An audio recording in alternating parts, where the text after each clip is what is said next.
देखो, भारतीय संविधान एक परिचय तथा संविधान की प्रस्तावना। ठीक।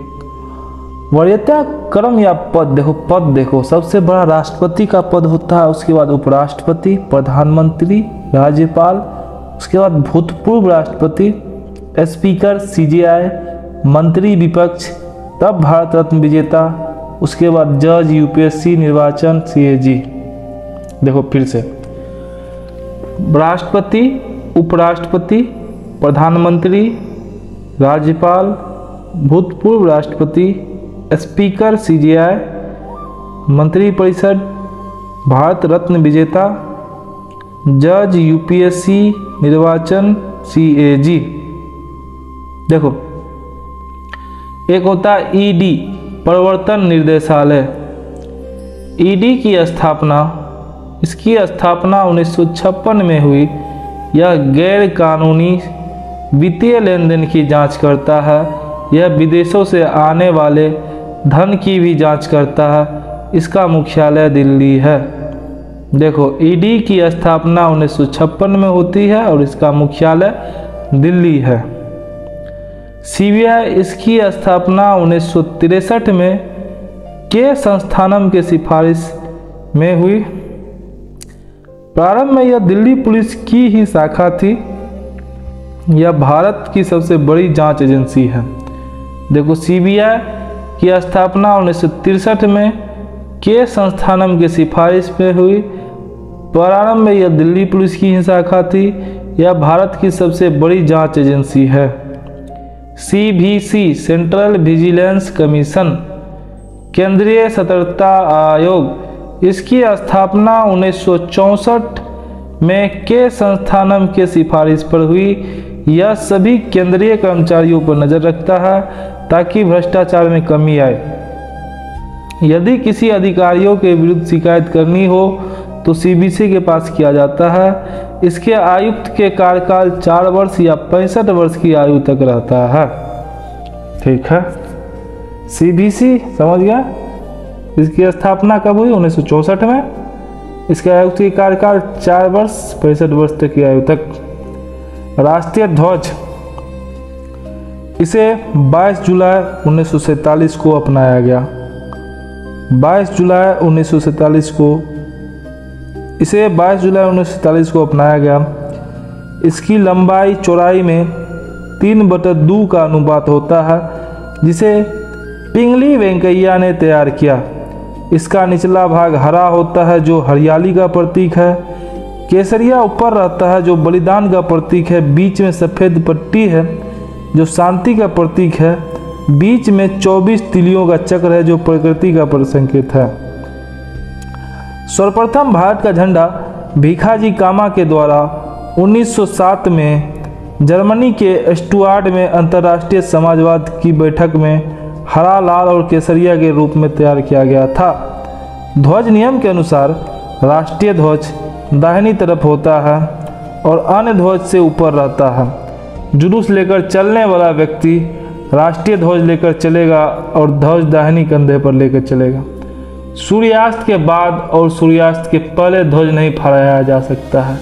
निजी संस्थानों पर भी राष्ट्रीय ध्वज फहराया जा सकता है। ध्वज का झुका देना राष्ट्रीय शोक का प्रतीक है। राष्ट्रीय ध्वज का प्रयोग पताका के रूप में नहीं हो सकता है। देखो, राष्ट्रीय गान, इसकी रचना रविंद्रनाथ टैगोर ने किया। यह तत्वबोधिनी का 13वीं पंक्ति वाला भाग है। जन गण मन कहते हैं, इसके 52 सेकंड में गाना होता है, किंतु विशेष परिस्थिति में 20 सेकंड में गाया जाता है। देखो, इसे पहली बार 1911 के कलकत्ता अधिवेशन में गाया गया। 1911 के कलकत्ता अधिवेशन के अध्यक्षता बिशन नारायण कर रहे थे। पहली बार 1911 के कलकत्ता अधिवेशन में गाया गया। 1911 में रविंद्रनाथ टैगोर ने इसका अंग्रेजी अनुवाद किया, जिसे the morning song of India कहते हैं। 1921 में रविंद्रनाथ टैगोर ने इसका अंग्रेजी अनुवाद किया, जिसे the morning song of India कहते हैं। 24 जनवरी 1950 को इसे अपनाया गया। 24 जनवरी 1950 को हमने राष्ट्रीय गान को अपनाया। 24 जनवरी 1950 को इसे अपनाया गया। अब आइए राष्ट्रीय गीत, इसकी रचना बंकिम चंद्र चटर्जी ने किया। इसे आनंद मठ पुस्तक से लिया गया, जिसे वंदे मातरम कहते हैं। इसे पहली बार 1896 के कलकत्ता अधिवेशन में गाया गया। 1896 के कलकत्ता अधिवेशन की अध्यक्षता कौन कर रहे थे? सयानी कर रहे थे, सयानी। इसे पहली बार 1896 के कलकत्ता अधिवेशन में गाया गया। इसे 65 सेकंड में गाना होता है। 24 जनवरी 1950 को इसे अपनाया गया। राष्ट्रीय गीत की 5 पंक्ति में केवल 2 पंक्ति ही राष्ट्रीय गीत के रूप में अपनाया गया। राष्ट्रीय चिन्ह अशोक। भारत का राष्ट्रीय चिन्ह सारनाथ का अशोक स्तंभ है, जिसमें 4 शेर हैं किंतु 3 ही दिखाई देते हैं। इसके नीचे एक चक्र बना है, जिसे एक ओर सांड तथा दूसरी ओर घोड़ा है, जिसके नीचे देवनागरी लिपि में सत्यमेव जयते लिखा है, जिसे मुंडकोपनिषद से लिया गया है। इसे 26 जनवरी 1950 को अपनाया गया। राष्ट्रीय पंचांग कैलेंडर। प्रारंभ में भारत का पंचांग कैलेंडर विक्रम संवत था, किंतु 22 मार्च 1957 को शक संवत को अपना लिया गया। यह चंद्रमा पर आधारित है। देखो, चैत्र मार्च अप्रैल से स्टार्ट करेंगे। चैत्र मार्च अप्रैल बैसाख अप्रैल मई। चैत्र बैसाख ज्येष्ठ आषाढ़ सावन भादव आश्विन कार्तिक मार्गशीर्ष पौष माघ फाल्गुन। चैत्र बैसाख ज्येष्ठ आषाढ़ सावन भादव आश्विन कार्तिक माघ पौष माघ फाल्गुन। ठीक। देखो, जनवरी इसमें कहाँ से स्टार्ट होगा? माघ से। फरवरी फाल्गुन से। जैसे माघ फाल्गुन चैत्र बैसाख ज्येष्ठ आषाढ़ श्रावण भादव आश्विन कार्तिक मार्गशीर्ष और पौष पे खत्म हो जाता है। ठीक, दिसंबर। भारत का संविधान उद्देशिका। अब आ जाओ प्रस्तावना पे।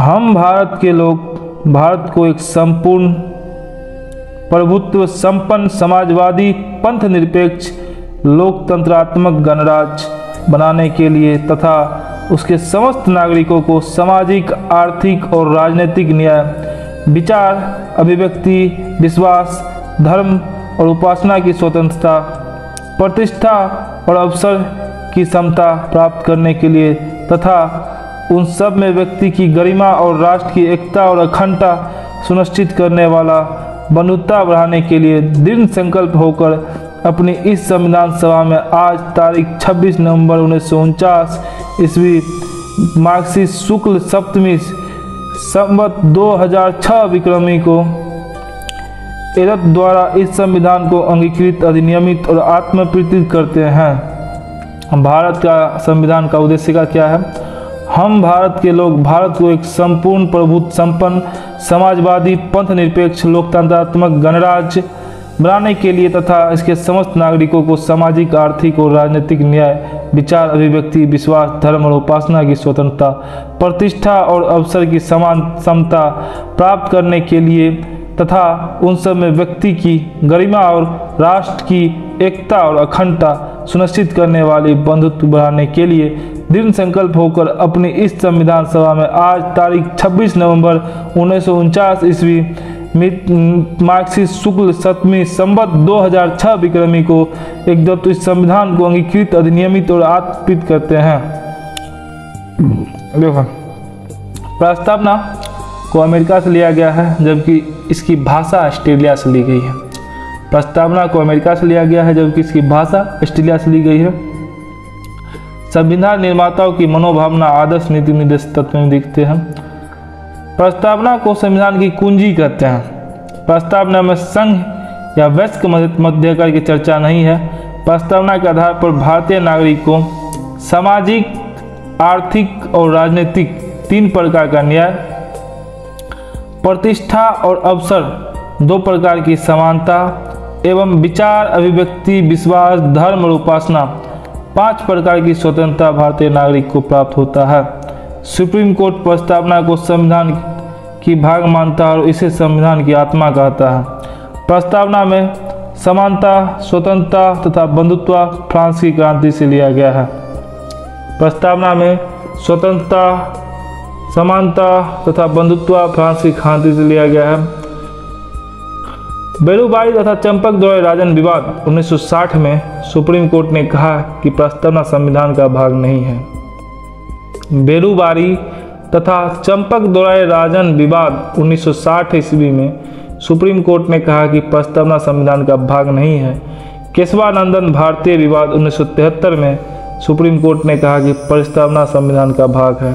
प्रस्तावना में अब तक मात्र एक बार संशोधन हुआ है, वह है 42वां संविधान संशोधन 1976 द्वारा। प्रस्तावना में 3 शब्द जोड़े गए: समाजवादी, पंथ निरपेक्ष, एकता एवं अखंडता।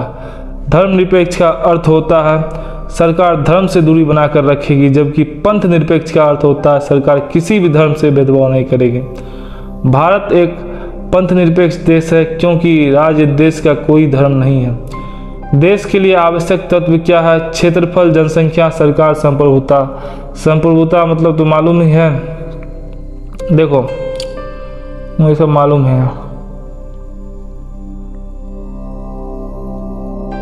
देखो स्वायत्ता या ऑटोनोमस या डोमेन, वैसा क्षेत्र जो किसी देश के अधीन हो किंतु उसे आंशिक संपूर्णता प्राप्त हो, उसे स्वायत्त कहलाती है।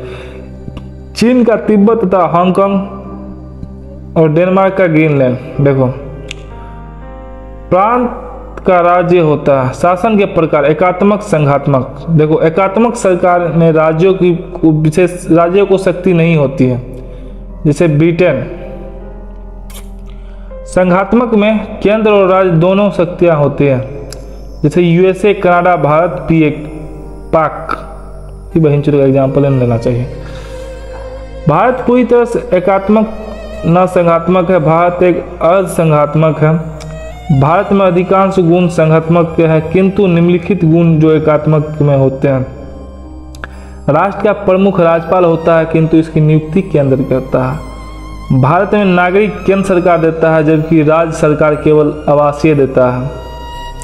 संसद द्वारा बनाया गया कानून सभी राज्यों को मानना अनिवार्य है। केंद्र का सीएजी सभी राज्यों के लेखाओं की जांच कर देता है।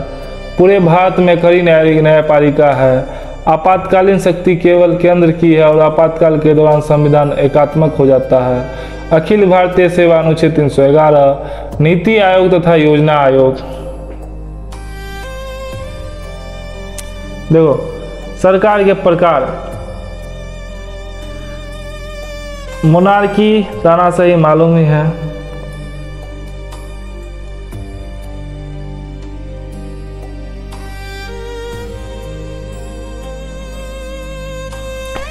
साम्यवादी भी तो मालूम है, गणराज्य भी मालूम है। साम्यवादी में इसमें एक ही पार्टी का शासन होता है। गणराज्य जिसमें राष्ट्र के प्रमुख का निर्वाचन होता है, जैसे भारतीय राष्ट्रपति। देखो लोकतंत्र, जनता, गणतंत्र। देखो इसमें क्या होता है, यहाँ के शासन के प्रमुख चुनाव जनता प्रत्यक्ष करेंगे। अब्राहम लिंकन ने लोकतंत्र के विषय में कई भी मालूम है। लोकतंत्र 2 प्रकार के होते हैं, डायरेक्ट और इनडायरेक्ट। प्रत्यक्ष लोकतंत्र यह कम जनसंख्या वाले क्षेत्र में हो सकता है, जैसे स्विट्जरलैंड। भारत में ग्राम पंचायत है। ठीक, देखो एक बात, प्रत्यक्ष लोकतंत्र में निर्वाचित प्रतिनिधि को समय से पहले वापस बुला लिया जाता है। अब क्या है अप्रत्यक्ष लोकतंत्र में?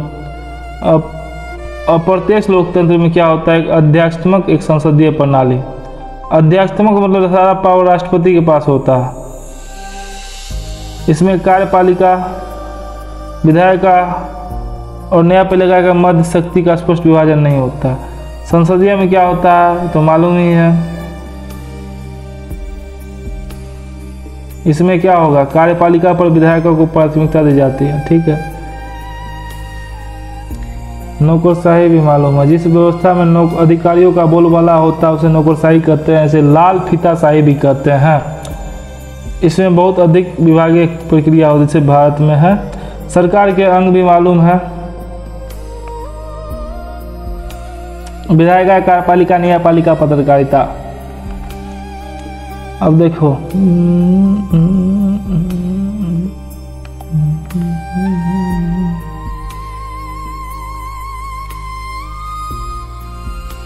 देखो, विधायिका नियम बनाती है, कार्यपालिका उस नियम को लागू करवाती है।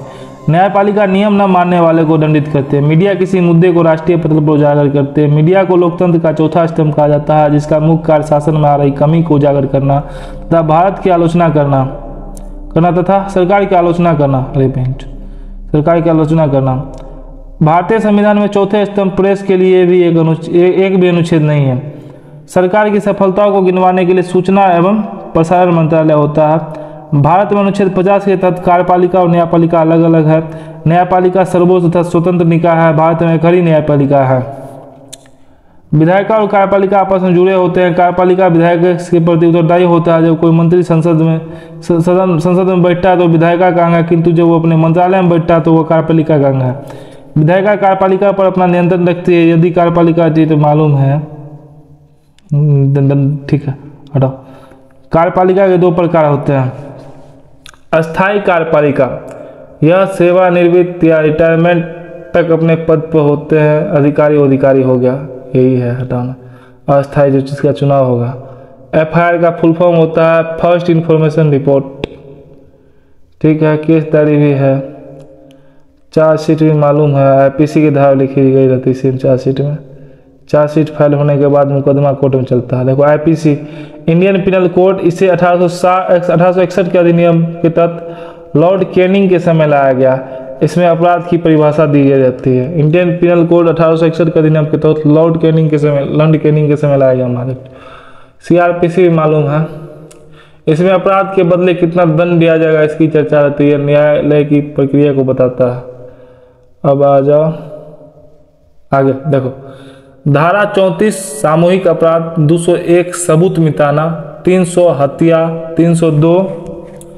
302 हत्या से संबंधित सजा, 304 लापरवाही से हत्या, 307 हत्या की कोशिश, 309 आत्महत्या की कोशिश, 312 गर्भपात, 315 आत्महत्या के लिए प्रेरित करना, 365 अपहरण, 376 रेप, 376 का बी गैंग रेप, 379 चोरी मतलब 4 से कम, 395 डकैती 4 से ज़्यादा व्यक्ति, 396 डकैती के दौरान हत्या, धारा 415 छल, 420 धोखा, धारा 494 दूसरा विवाह, 497 व्यभिचार इसे समाप्त कर दिया गया। यह शादीशुदा महिला के साथ संबंध रखने पर लगाया जाता है।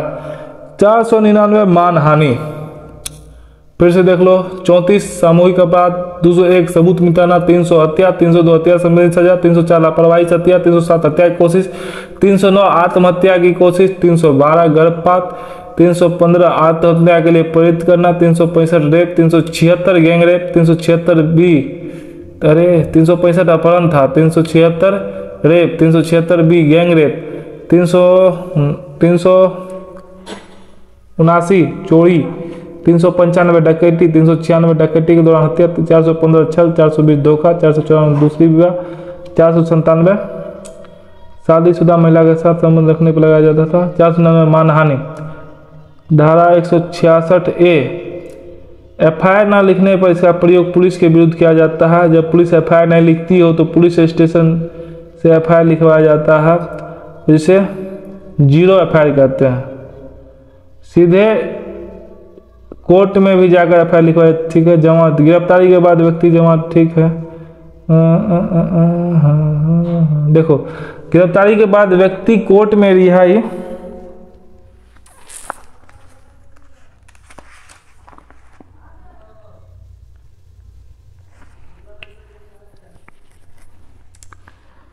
के लिए अपील करता है ताकि वह वकील के माध्यम से केस लड़ सके। जमानत लेने के लिए 2 गवाह गारंटर के रूप में कुछ धनराशि के रूप में जमा करना होता है। जघन्य अपराध में जमानत कोर्ट द्वारा स्वीकार नहीं किया जाता है। अग्रिम जमानत, एंटीसेप्टरी बेल, गिरफ्तारी के पहले ही लिया जाने वाला अग्रिम जमानत क्या था। न्यायिक हिरासत, जमानत खारिज होने पर जज व्यक्ति को जेल भेज देते हैं, किंतु न्यायिक हिरासत में पूछताछ नहीं कर सकते।